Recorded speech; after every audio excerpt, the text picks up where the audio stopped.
Hey friends, welcome back to the Maple Leaf Barn. I'm Libby, and today I wanted to talk to you about my largest fail of the flower growing season, and just let you know that it's okay to make crazy decisions if you don't like something or if it's not working for your garden.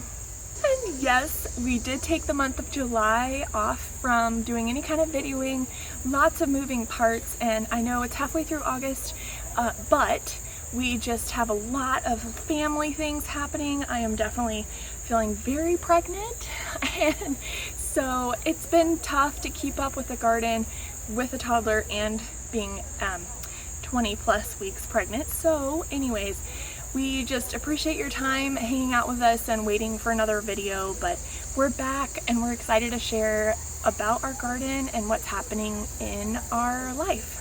If you want to stick around, be sure to hit the subscribe button and we'll just keep you updated as we build our micro farm. Okay, so let me show you my biggest fail. We worked so hard and we were so excited about the Dahlia seedlings. I sowed them in January, I coddled them, took care of them, babysat them, nurtured them, watered them. Oh my goodness, I spent so much time taking care of those Dahlia seedlings, and I set up row cover outside on the raised beds, which was difficult and cumbersome, and I made sure that they were planted out with plenty of time to get extra growth. And I'm getting eaten alive by bug bites. I think it's because I'm expecting, I know it's not because I'm extra sweet, we can pretend, but anyways, so I spent so much time during the spring and early summer getting these Dahlia seedlings the best health I could, and you guys, I hated them.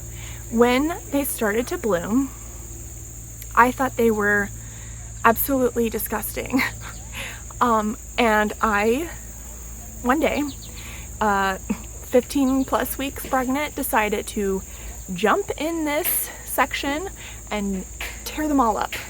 So I was looking like a crazy person in my garden, tearing out all of these Dahlia plants that I had grown from seed. So I just wanted to share, because if you find something in your garden you thought was going to be beautiful and you expected a lot from it and it turned out to not be what you wanted, just accept that, learn from it, and tear it out of the garden and replace it with something functional and useful that is going to benefit you and your garden. So let me show you the 7 seedlings that I kept, and some of these are going to be actual footage in the garden today, and then some of them are going to be video or pictures from previous bouquets, because we did just get back in town from a week-long vacation and I have not done any maintenance on these beds for over a week. So they look pretty picked over by the bugs, and that's just part of being a gardener. And if you leave town, you're bound to have damage on your plants. Or maybe in a few, they died. A couple of things don't look so good, so we'll have to look at that tomorrow. But anyways, these are what I kept. I don't know what I'm going to name them, but I will be keeping these tubers, and I will be storing them over winter, and hopefully they will be growing even stronger next season, because I think these are really unique and interesting and the most attractive for all of the qualities I was looking for: vase life and just color and excitement and new things that I don't have from actual varieties of tubers. So these are what I kept. Okay, so it's mid-July and I have nothing in this bed. So what did I do? Well, I knew that I could always benefit from more Bennery's Giant zinnias. So I went ahead and just planted all the rest of the seeds that I had just lying around, and I think they look beautiful. Here's a little bit of the footage of the ones that have bloomed since I left town. In a week, this is what bloomed. So these particular varieties have about a 45-day maturity, and so mid-July I decided this on a whim, and I tore out all the Dahlia seedlings, threw them in the compost, and then I planted all the zinnias.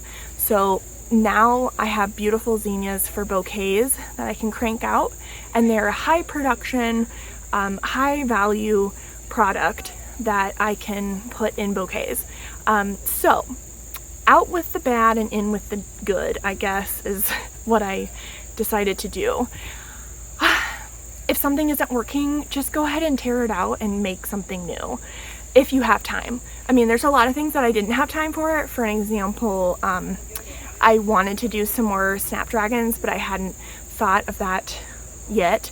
So I didn't have a succession going in the grow room, and so I didn't get to plant any more of those for this season.